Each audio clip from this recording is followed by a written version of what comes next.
بسم الله الرحمن الرحيم. رب اشرح لي صدري ويسر لي امري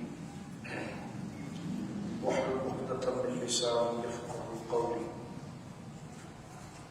الحمد لله المبدئ المعيد الغني الحميد زلف الواصل ولقاء الشديد من هداه فهو سعيد السبيل ومن أضله فهو البعيد الذي يعلم ما ظهر وما بطن وما خفي وما علن. والصلاة والسلام على أشرف الأنبياء خاتم النبيين سيد المرسلين شفيع المذنبين سيد الأولين والآخرين سيدنا وحبيبنا نبينا وكريمنا ومولانا محمد صلى الله عليه وسلم عبده ورسوله بالهدى ودين الحق إرساله. أما بعد فأعوذ بالله من الشيطان الرجيم. بسم الله الرحمن الرحيم. لا ينهاكم الله عن الذين لم يقاتلوكم في الدين ولم يخرجوكم من دياركم أن تبروهم وتقسطوا إليهم إن الله يحب المقسطين. آمنت بالله صدق الله العظيم. ببركة الله وملائكته يصلون على النبي يا أيها الذين آمنوا صلوا عليه وسلموا تسليما. اللهم صل على سيدنا وحبيبنا نبينا وكريمنا ومولانا محمد صاحب التاج والمعراج والبراق والعلم. والصلاة والسلام عليك يا سيدي يا رسول الله. كلهن رسول الله ملتمس غرفا من البحر ورشفا من الديم منزه عن شريك في محاسنه وجوهر الحسن في غير منقسم. ثم رضا بن بكر وعن عمر وعن علي وعن عثمان ذي الكرم. مولاي صل وسلم دائما سرمدا على حبيبك خير الخلق كلهم. اللہ کی حمد و ثنا نبی مکرم نبی محتشم باعث تخلیق ارض و سما صلی اللہ علیہ وعلی آلہ وصحبہ وبارک وسلم کی بارگاہ مقدسہ انتہائی محبت و عقیدت کے ساتھ درود و ثنا پیش کرنے کے بعد تمام تعریف اللہ وحدہ لا شریک کے لیے ہے. اسلام کا نظام ایک آفاقی نظام ہے اور اسلام نظام حیات کے تمام اصول اور اس کے تمام فروع پر تفصیل سے کلام کرتا ہے. ایک انسان کی ضرورت جن شعبوں میں جس درجے میں جس کیفیت میں جس معیار کی ہے اور پھر عالم کی بقا اور عالم دنیا کا سکون اور عالم دنیا کا ارتباط اور عالم دنیا کا قرار جن بنیادی اصول اور عادات اور افعال پر ہے اسلام صف اول کے اندر ان تمام اصول کو بیان کر کے انسانیت کی بقا کے لیے اور عالم دنیا میں امن اور آشتی کی بقا کے لیے اپنے اصول اور اپنا کردار ادا کرتا ہے. کیونکہ اسلام کسی بندے کے بیان کردہ اصول کا نام نہیں بلکہ اسی معبود برحق کی جانب سے دیے ہوئے اصول اور وہ پیغامات ہیں جس نے اس کائنات کو تخلیق کیا ہے، جو انسانوں کا خالق ہے، جس نے اس کائنات کو بڑے حسین اور بڑے عجائب کے ساتھ بنایا ہے اور اس بات کا پابند کیا ہے کہ اس کائنات کے اندر فساد، اس کائنات کے اندر فتنہ، انسانوں کے اندر فتنہ یا اللہ کی بنائی ہوئی کائنات کے اندر انتشار، افتراق اور اس میں رد و بدل کرنا کہ جس سے ایک نظام میں اور نظم میں کسی اور کے لیے تکلیف اور باعث اذیت بنے. اللہ رب العالمین جل وعلا نے اپنے پاک کلام قرآن مجید میں ان تمام امور کو حرام قرار دیا ہے. تو جب اللہ رب العالمین ہی اس کائنات کا خالق و مالک ہے اور اللہ رب العالمین جل وعلا ہی انسانوں کا خالق و مالک ہے اور ان کی بقا کہ ذمہ وہ اپنی رحمت پر لیتا ہے، پھر وہی اسی کے بتائے ہوئے اصول اور اسی کے بتائے ہوئے طریقے اسی کے بتائے ہوئے ضابطے کے تحت اس عالم کی بقا ممکن ہے اور انسانوں کے باہم ربط اور امن اور محبت اور عاشقی اور برداشت ممکن ہے۔ اسی کو نظام حیات کہا جاتا ہے، اور اس نظام حیات پر آفاقی کرنا اور مکمل ابتدا سے لے کر انتہا تک تمام اصول اور ضابطے جو بیان کرتا ہے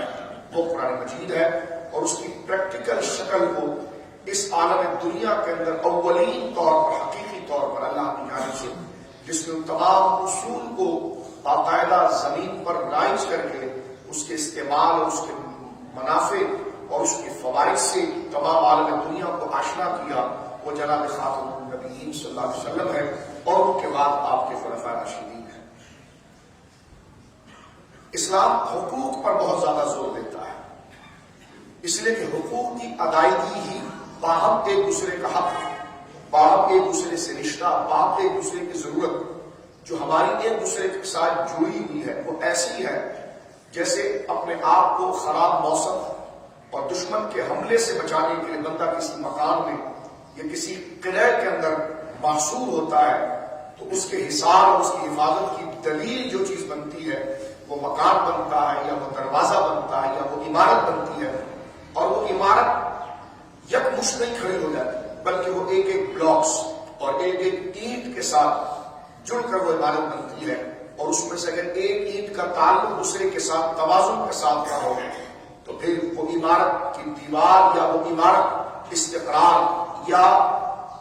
لمبے عرصے تک پائیدار نہیں رہ سکتی، اور وہ منہدم ہو جائے گی، اور انسان کو جو اس سے فائدہ پہنچنا ہے وہ نہیں پا سکتا۔ اسی طرح حقوق کی ادائیگی جو اللہ رب العالمین جل وعلا نے انسانوں کے حقوق کی باہم ادائیگی کو فرض کیا ہے، اس کی وجہ اس معاشرے کی بقا ہے، ایک دوسرے کے لیے امن ہے، اور اس معاشرے کی سلامتی ہے۔ اور یہ حقوق کی ادائیگی صرف کسی فضائل کے ضمن میں نہیں آتی کہ مثلا اگر ہم کوئی حقوق العباد کے معاملات کی اگر ادائیگی کریں گے تو ہمیں ثواب ملے گا، نہیں کریں گے تو کچھ بھی نہیں، ایسا نہیں۔ یہ تمام حقوق نماز کی طرح فرض کا درجہ رکھتے ہیں، اس کی ادائیگی ہر مسلمان پر ایسے ہی فرض ہے جیسے میں اور آپ جمعہ ادا کرنے کے لیے آئے ہیں، یا اپنی نیند کو چھوڑ کر فجر کی نماز کا اہتمام کرتے ہیں، یا اپنے کاروبار کو چھوڑ کر ہم نمازوں کا اہتمام کرتے ہیں، موسم، سفر، معاملات کو بروئے کار لائے بغیر ہر مسلمان اس بات کو جانتا ہے کہ اللہ رب العالمین جل وعلا کا اس پر یہ حق ہے کہ اس نے عبادات کو ادا کرنا ہے، نمازوں کو ادا کرنا ہے۔ تو اس طرح نمازوں کی فرضیت اللہ کی بارگاہ میں پوچھی جائے گی، وہ مسئول ہے، اس کے بارے میں پوچھا جائے گا اگر اس کسی نے نمازوں کی ادائیگی نہیں کی جو اس پر فرض تھا، اور جس نے کوتاہی کی، جس نے ادائیگی کی، اس کو اجر دیا جائے گا، اور جس نے کوتاہی کی اس کو بلایا نہیں جائے گا، اس کے بارے میں اس سے پوچھا جائے گا۔ تو اس طرح ایک مثال کے طور پر سمجھ لیجیے، اور یہ مثال بالکل سچی مثال ہے، فرضی نہیں، کہ جس طرح عبادات میں نمازوں کی فرضیت کا، عین فرضیت کا درجہ ہے، اسی طرح کا درجہ حقوق العباد کے اندر رب کریم کے حکم پر، ادائیگی پر، جو میرے اور آپ اور ایک انسان کے دوسرے انسان کے ساتھ اور ایک مومن کے دوسرے مومن کے ساتھ جڑے ہوئے حقوق ہیں، وہ اپنی فرضیت میں، اپنی اہمیت میں اور اپنی قطعیت میں اور اپنی ضرورت میں اسی طرح فرض اور ضروری ہے جیسے نماز فرض ہے۔ اب ذرا توجہ فرما لیجیے اس بات، درود پاک پڑھیے۔ آپ ادھر تشریف آگے سامنے سونے سے بہتر یہاں تشریف تاکہ ہمارے کنسنٹریٹ ہم پر تھوڑا رہنا ہے۔ درود پاک پڑھیے۔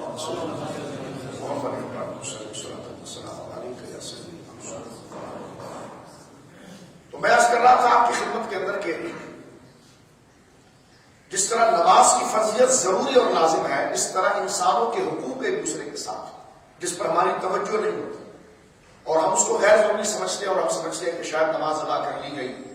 تو ہم نے ایک فرض کا ادائی، ہم نے گویا کہ سارے فرض ادا کر لیے ہیں اور سارے حقوق ادا کر دیے ہیں۔ ایسا نہیں، اللہ رب العالمین جل وعلا نے انسانوں کے باہم رشتے اور ناطے اور تعلق اور ان کی سنگت جس کیفیت کے اعتبار سے ہے، اس کو بھی اللہ رب العالمین جل وعلا نے حکم سے اسی طرح فرض کیا ہے جس طرح اللہ رب العالمین نے دیگر عبادات کو فرض کیا ہے۔ ہمارا ٹاپک بھی جو رشتہ چل رہا تھا تصوف کے حوالے سے کہ رب کے قریب ہونے کا راستہ کیا ہے، اسی میں سے انسانیت کے حقوق کی ادائیگی اس درجے کے اندر کرنا، یہ اللہ رب العالمین کے قرب کا اولین اصول ہے۔ اس چیز کو پامال کرنے کے بعد محض و نماز یا تسبیحات پر اصرار کرے اور لوگوں کے حقوق کی ادائیگی کو بھول جائے، وہ اللہ کا محبوب کبھی نہیں بن سکتا۔ اور اگر وہ لوگوں کے حقوق کی ادائیگی کے پیچھے پڑ جائے اور اللہ پر ایمان اور اسلام کی قبولیت کو چھوڑ دے تو وہ بھی اللہ رب العالمین جل وعلا کا محبوب نہیں بن سکتا۔ اس لیے کہ لوگوں کے ساتھ حقوق کی ادائیگی اگر وہ محض انسانی جذبے کے ساتھ کرے گا تو دنیا میں اس کے لیے ستائش اور کامیابی ہے، آخرت میں اس کے لیے کوئی حصہ نہیں۔ لیکن لوگوں کے ساتھ اسی جذبات، انسانیت کے رشتے ناطے اور دکھ و تکلیف کے اندر ان کے کام آئے گا، اللہ کے کہنے پر اللہ پر ایمان لا کر اور اس کے حکم کی تعمیل پر کرے گا تو یہ فائدہ وہ دنیا کے اندر بھی اٹھائے گا اور آخرت کے اندر بھی اٹھائے گا۔ لہٰذا NGOs بنا کر انسانیت کی خدمت کرنا ایک بہت احسن کام ہے، لائق تقریب کام ہے۔ ویلفیئرز بنا کر ویلفیئرز کی کام کرنا اور غریبوں کی امداد و نصرت کرنا یہ بہت بڑا کام ہے کہ جس کے لیے تعریف کے جملے جتنے کہے جائیں وہ کم ہے۔ یتیموں کی خدمت، بیواؤں کے ساتھ سہارا بننا،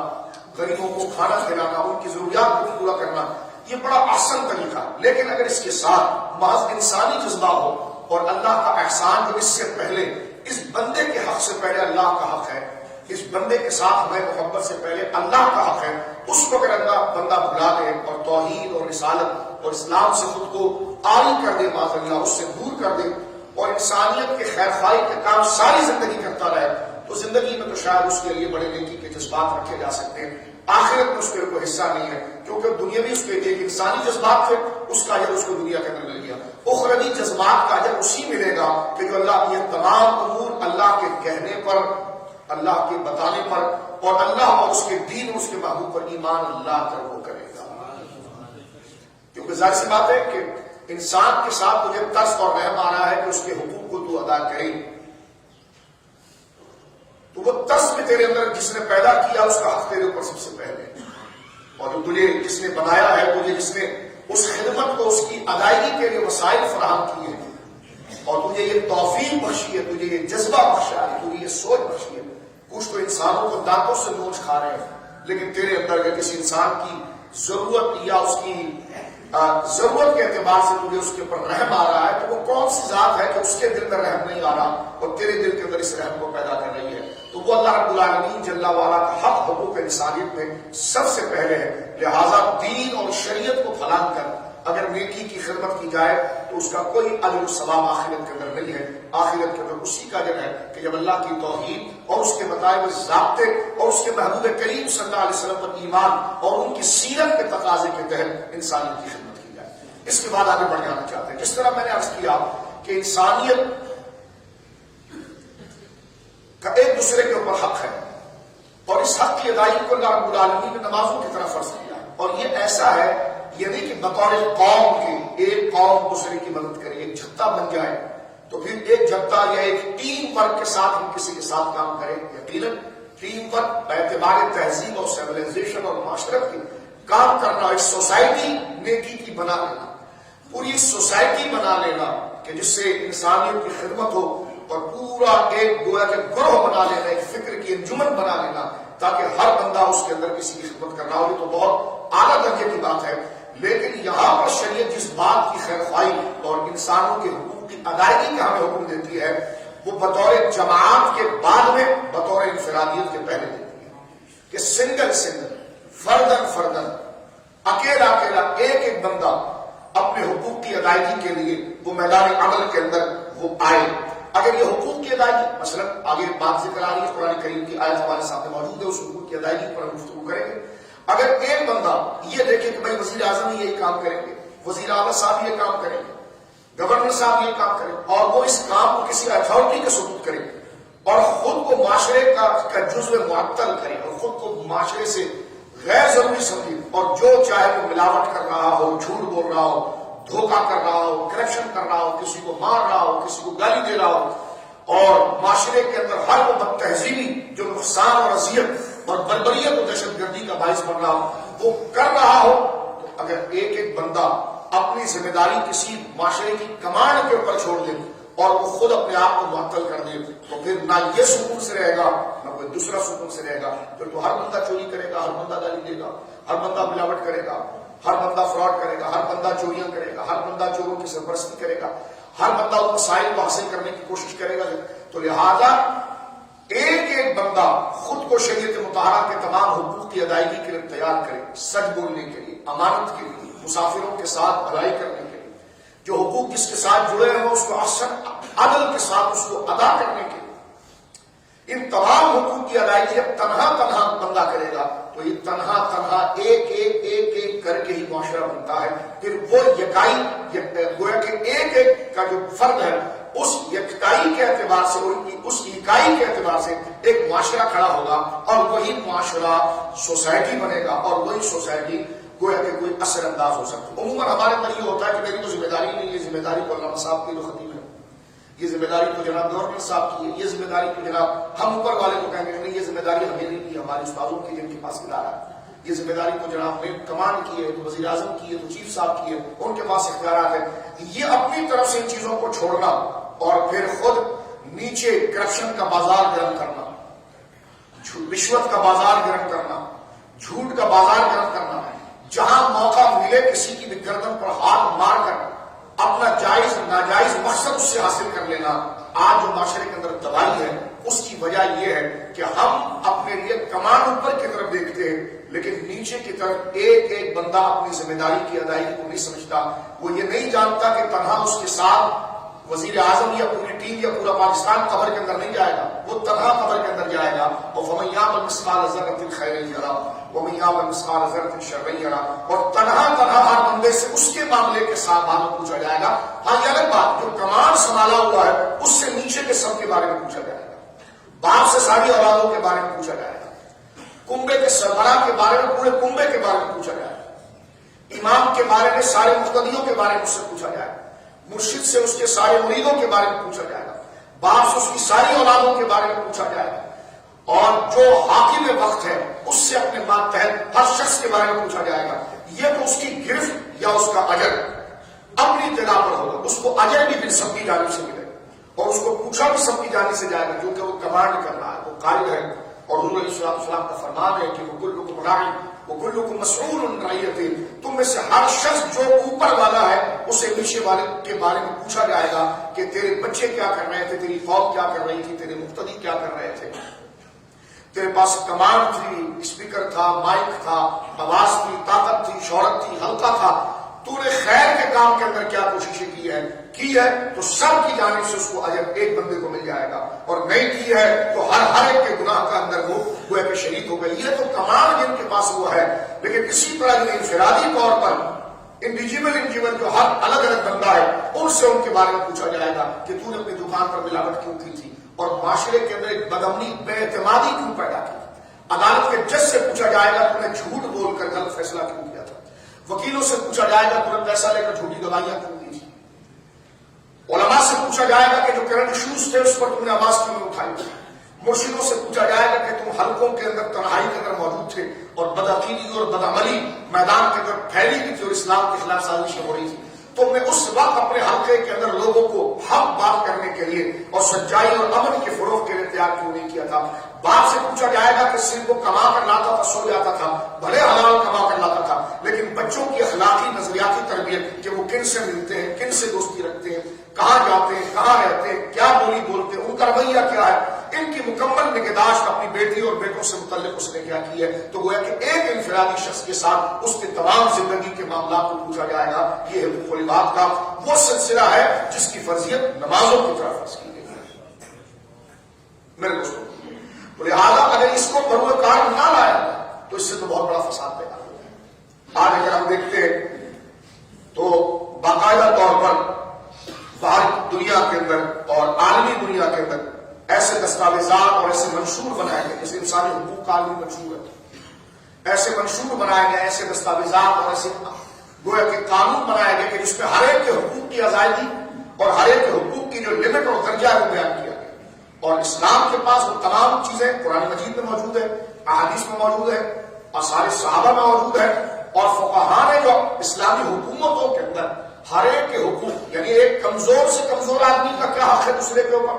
اور ایک طاقتور سے طاقتور آدمی کا کیا حق ہے اس کے ماتحت کے اوپر، وہ تمام تفصیلات کو شریعت مطالعہ نے بیان کیا. آج آزادی فکر، لیکن شریعت کے اندر مساوت ہے، اس میں کافر اور مومن کو نہیں دیکھا جائے، جبکہ وہ دائرہ امن کے اندر دونوں ایک جگہ پر جمع ہو جائے، پھر ان کے حقوق کو مساوی رکھا جائے اور ان کے معاملات کو ایک ہی درجے کے اندر رکھا جائے. لیکن عالمی دنیا کے اندر جو آزادی حق رائے یا آزادی فکر کی بات کی جاتی ہے یا منشور بنایا جاتا ہے، ہیومن رائٹس کی بات کی جاتی ہے، اس میں یہ حقوق باقاعدہ طور پر دیے گئے. اور اس میں میں صرف آپ کے سامنے ایک بطور درس کے ایک بات یاد دلانا چاہتا ہوں، وہ آپ ذرا دیکھیے. اور موجودہ صورت جو ہمارے اس ملک کے اندر کرنے جو پیش آئی اسی طرف ہم بڑھنا چاہتے ہیں. اس منشور کا آرٹیکل نمبر 18 ہے اور اس کے اندر یہ بات موجود ہے کہ ہر انسان کو آزادی فکر، آزادی ضمیر اور آزادی مذہب کا پورا حق ہے، اور اس حق میں مذہب کے عقیدے کو تبدیل کرنے اور پبلک میں یا نجی پر تنہا یا دوسروں کے ساتھ مل کر عقیدے کی تبلیغ، عمل، عبادت، مذہبی رسمیں ادا کرنے کا مکمل آزادی اس کو داخل ہے. یہ گویا کہ عالمی چارٹر جو تیار ہوا ہے جس کے تحت اقوام متحدہ سب کو لاتا ہے، اور اس میں مکمل طور پر یہ بات کر دی جاتی ہے کہ ہر شخص کو یہ آزادی حاصل ہے کہ وہ آزادی فکر کے ساتھ، آزادی ضمیر کے ساتھ اپنے مذہب کا پرچار کرے، اور جس مذہب کے اندر وہ موجود ہے اس کا پرچار کرے. اگر وہ مذہبی یہاں تک لکھا ہوا ہے کہ اگر وہ عقیدہ تبدیل کرنا چاہتا ہے یا مذہب تبدیل کرنا چاہتا ہے تو اس کی بھی اس کو آزادی ہے، اور اگر وہ اپنے مذہب کی تبلیغ کرنا چاہتا ہے اس کی بھی اس کو آزادی ہے، مذہبی رسمیں وہ آزادی طور پر منانا چاہتا ہے اس کی بھی آزادی ہے. لیکن ہم پوچھنا چاہتے ہیں یہ آزادی صرف یہودیوں کے لیے، عیسائیوں اور ہندوؤں کے لیے ہے یا مسلمانوں کے لیے بھی ہے؟ یہ دو رنگی اگر آپ دیکھ لیں تو یہ باقاعدہ اقوام متحدہ کی چارٹر کا یہ آرٹیکل نمبر 18 میں نے آپ کے سامنے پڑھا ہے، آزادی مذہب کا. اب اس میں کس قدر منافقانہ رویہ ان لوگوں کا ہے اور آج کل کی بنی ہوئی سپر پاوروں کا ہے کہ جو مسلم ممالک کے ساتھ اور مسلمانوں کے ساتھ خاص طور پر کیے جاتے ہیں. مثلا اس میں یہ بات موجود ہے کہ وہ اپنی مرضی سے جو انہوں نے اپنی طرف سے طے کیا کہ آزادی رائے یہاں تک کہ اگر کوئی اپنی مرضی سے اپنے مذہب کو بھی تبدیل کرے تو کوئی حرج نہیں. تو پاکستان کے اندر کوئی ہندو اپنی مرضی سے اسلام سے متاثر ہو کر اسلام لے آتا ہے تو امریکہ کے پیٹ میں کیا درد ہوتا ہے کہ جناب جو ہے وہ پاکستان کے اوپر FATF کی طرف سے وہ ایک پابندی عائد کرنے کی کوشش کرے اور 18 سال کی عمر کی قید لگا دے اور ایک باقاعدہ اس کو جج کے حوالے کر دے. اگر ایک غیر مسلم مسلمان ہونا چاہتا ہے اپنی مرضی سے جبری طور پہ تو ہم خود قائل ہیں، ہم تو اس کی خود مذمت کرتے ہیں، اور جبری کوئی مسلمان ہو جائے تو اس کا ہمارے سے تعلق بھی نہیں جب تک دین کو قبول نہ کرے. ہم پورا جمعہ پڑھا چکے ہیں. یہ سیاسی ایشو نہیں ہے جو میں آپ کے سامنے رکھ رہا ہوں، یہ مذہبی ایشو ہے، حقوق العباد کی بات ہے. یہ پیچھے سوال اور اپنی مرضی سے اگر اسلام قبول کر لیتا ہے، راضی ہو کر اعلان کر دیتا ہے کہ میں نے اسلام قبول کیا، ان باتوں سے بولی اسلام مسئلہ ہے میں کر رہا ہوں، کہتے کہ نہیں اس کو پھر اس کے مذہب کے بڑوں کے پاس پھیر دیا جائے گا اور 3 مہینے تک اس کے مذہب کے لوگ دوبارہ اس کو شرک یا اس کے مذہب کی باتوں پر اس کو تازہ کریں گے اور اس کو 3 مہینے تک جناب کسٹڈی کے حوالے کیا جائے گا، اس کو سمجھایا جائے گا. میں نے کہا ایک عام بندہ ایک پولیس مین کو دیکھتا ہے تو گھبرا جاتا ہے، تو جس نے اپنی مرضی سے یہ کیسا قانون صرف مسلمان کے لیے، کیا عیسائیت کے لیے قانون ہے؟ العیاذ باللہ، العیاذ باللہ، نقل کفر نباشا. آج اگر ہندوستان کے اندر ایک ملعون نے خیر وہ تو پہلے بھی مرتد تھا لیکن اگر وہ اپنے آپ کو ہندو بنا رہا ہے تو اس پر کوئی اور وہ ہندو بنا رہا ہے، وہ اعلان کر رہا ہے سرعام، وہ قرآن کی توہین کی بھی بات کر رہا ہے، نبی پاک کی توہین کی بھی بات کر رہا ہے. تو اس وقت میں مغرب سے پوچھنا چاہتا ہوں، لہٰذا مغرب سے متاثر ہونے کی کوئی ضرورت نہیں. وہاں سے آپ کو ڈالر اور پاؤنڈ تو مل سکتے ہیں، انسانیت کا انصاف نہیں مل سکتا. اس کی واضح دلیل اس بات کی ہے کہ آج وہ شخص اس مرحوم کا نام لینا مسجد میں ہم دوبارہ نہیں کرتے، وہ تو پہلے بھی خیر مرتد تھا جن کے ساتھ تھا، لیکن اب اس نے ابتداء کے اندر جو ہندوانہ اس نے اختیار کی ہے تو اس کو تبدیلی مذہب کی آزادی مل گئی اور وہ اسلام کے خلاف وہ باتیں کر رہا ہے، اس پر کوئی سینکشن نہیں، انڈین گورنمنٹ کے اوپر کوئی باتیں نہیں کی جا رہی. ابھی حال کل کی خبر ہے، کوئی سیاست کی آپ کو صرف قانونی چارٹر آپ کو بتا، کل کی خبر ہے، بڑی مشہور خبر ہے کہ بھارت نے رشیا کے ساتھ دفاعی اصلاحات کو ختم لینے کے لیے بہت بڑی ڈیل کی ہے اور رشیا کے ساتھ اس نے گویا کہ جنگی آلات، ہیلی کاپٹرز وغیرہ اس نے خریدے اور اس پر امریکہ بالکل خاموش ہے. لیکن ترکی نے خریدے تو اس پر سیکشن لگ گیا کہ جناب رشیا کے ساتھ ہمارے معاملات چل رہے، معاملے کیسے چلے گئے. تو یہ ہے عالم دنیا اور برے کا انصاف. اسی طرح آپ آ جائیے سیالکوٹ کے اندر جو واقعہ ہوا، سارے علماء نے غیر مشروط مذمت کی ہے. ہم بغیر کسی کنڈیشن کے اس کی مذمت کرتے ہیں کہ جو ہوا وہ غلط ہوا. لیکن ہم یہ پوچھنا چاہتے ہیں اس کو ایک دن کے اندر ہمارے پاکستانی چینلز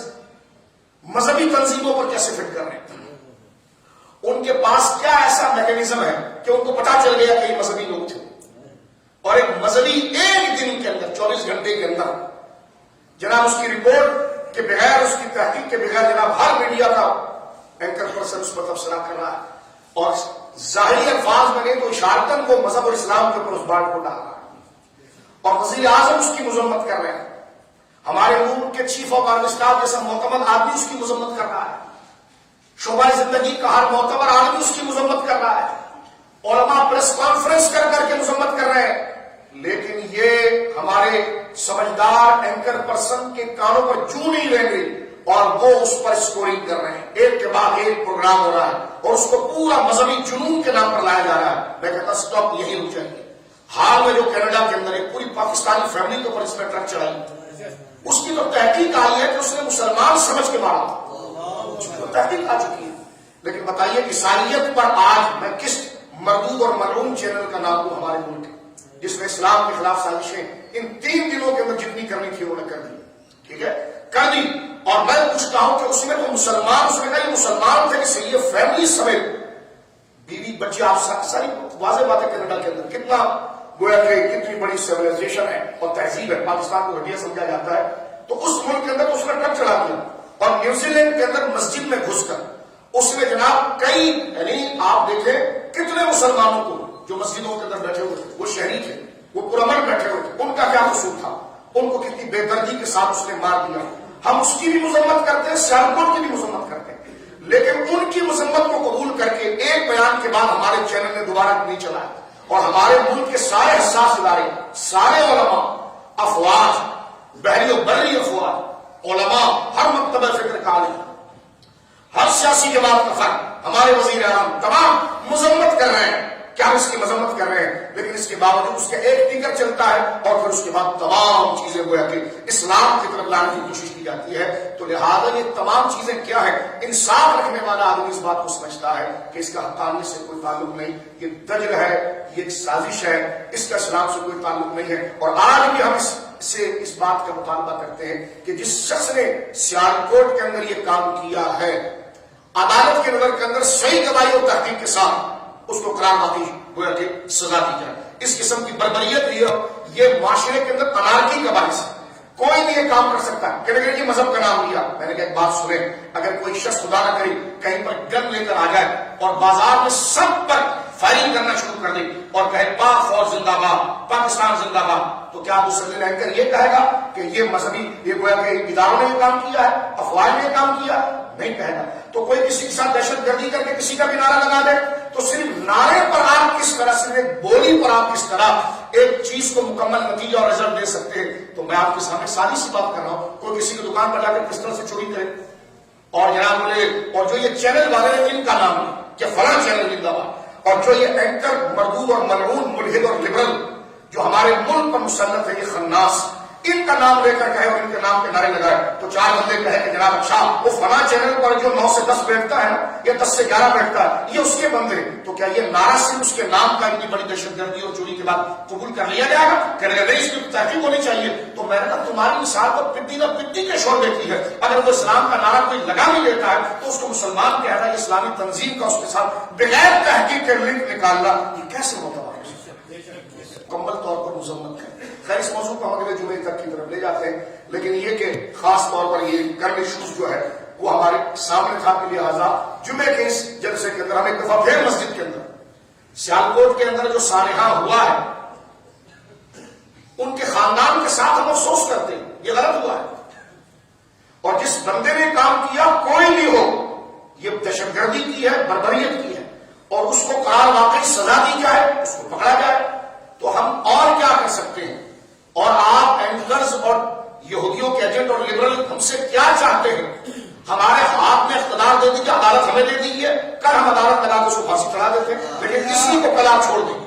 عدالت. لیکن ہمارے پاس نہ قانونی اختیارات ہیں، ہم تو عام شہری ہیں. ہمارے پاس جو درجہ بیان کرنے کا اس میں یہی بیان کریں گے کہ ہم غیر مشروط مذمت کرتے ہیں اس بات کی، اور کوئی مسلمان اور کوئی پاکستانی اس بربریت کا کبھی ساتھ نہیں دے سکتا، لیکن اس کے باوجود پاکستان پر بات کرنا اور مذہبی جماعتوں پر بات کرنا تو یہ سوچا سمجھا ایک گویا کہ ایک منصوبہ ہے جس کا کسی گویا کہ خاص انصاف کے ساتھ کوئی تعلق نہیں. تو لہٰذا اس سے متاثر ہونا، اس سے پریشان ہونے کی ضرورت نہیں. یہ تو اسلام کے اوپر بار بار کیے ہوئے ڈرامے آتے رہتے ہیں. ہم نے سمجھ کر انصاف کا ساتھ دینا ہے جو قرآن مجید فرقان حمید نے بیان کیا ہے. میں بات کو ختم کرتے ہوئے وقت ہو گیا، میں اس وقت آپ کے سامنے سورۃ النساء کی آیت پڑھنا چاہتا ہوں، کیونکہ سادہ لوگ بیٹھتے ہیں تو 20 منٹ تو صرف ان کا ذہن مقدمے میں بنانے میں چلا جاتا ہے کہ ہم نے بات کیا کرنی ہے، ورنہ تو یہ بات ابتدائی طور پر 20 منٹ ہم پوری تقریب لے سکتے ہیں، لیکن اس کی سطح اوپر لانی پڑتی ہے. کام کیا کرنا ہے، بات کیا کرنا ہے. وہ تھک کر آیا، موٹر سائیکل پر آیا، کار میں آیا، پارکنگ سے پریشان ہو کر آیا، اس کو تیار کر کے اہم بات تک لانا پڑتا ہے، تو سارا ٹائم اس میں چلا جاتا ہے. اور پھر ہمارے دوست آتے ہی آخری وقت میں ہیں، انہوں نے ایشو سے کوئی سروکار نہیں ہے، پھر یہاں سے نکلنے کے بعد مذہبی اسکالر سیاست بن جاتے ہیں. جو بھی خبر دیکھتے ہیں لکڑ پڑھ لوگ اپنی طرف سے تبصرہ کر رہے ہوتے دین کے بارے میں. وہ یہ نہیں دیکھتے کہ ہم دین کے بارے میں ہلکی بات کریں گے تو ہمارے ایمان کا کیا ہوگا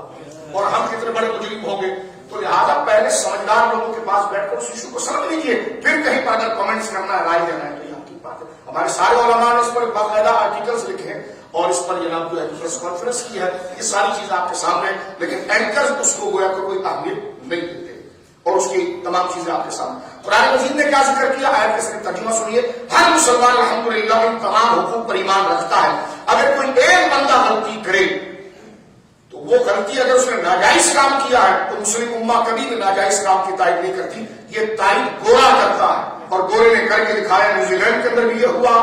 اور کینیڈا کے اندر بھی یہ ہوا، اور کل کی جو رپورٹ بھارت کے حوالے سے جو رشیا کے ساتھ اس کے دلی عسکری معاملات پر بھی ہے، اس میں بھی یہ تمام چیزیں ہمارے سامنے گویا کہ واضح طور پر نظر آ رہی ہے. ہندوستان کے اندر اگر وہ ملعون ہندو مذہب اختیار کرنے کی بات کرتا ہے تو اس کو میڈیا پروموٹ کر رہا ہے اور اس کو تحفظ اور بڑھا دیے جا رہے ہیں. یہاں پر ایک فرق یہ ہے کہ وہ سیاستدان اگر نہ ہو، ایک غریب خاندان کا بندہ ہو اور اس کے دل میں حق واضح ہو جائے، وہ اسلام کو قبول کر لے تو اس کے بعد FATF کے اندر شرط لگائی جاتی ہے، مدارس پر پابندی لگائی جائے. میں نے کہا تم نے تو بکواس یہ لکھ رکھی ہے نا کہ آزادی رائے، آزادی مذہب. جب آزادی مذہب تو ہم جہاد کی بھی باتیں کریں گے جو اس کا درجہ ہے، ہم 295C کی بات کریں گے جو جس درجے کی جو ہے توحید رسالت کی سزا کی بات کریں گے، ناموس رسالت کی بھی بات کریں گے.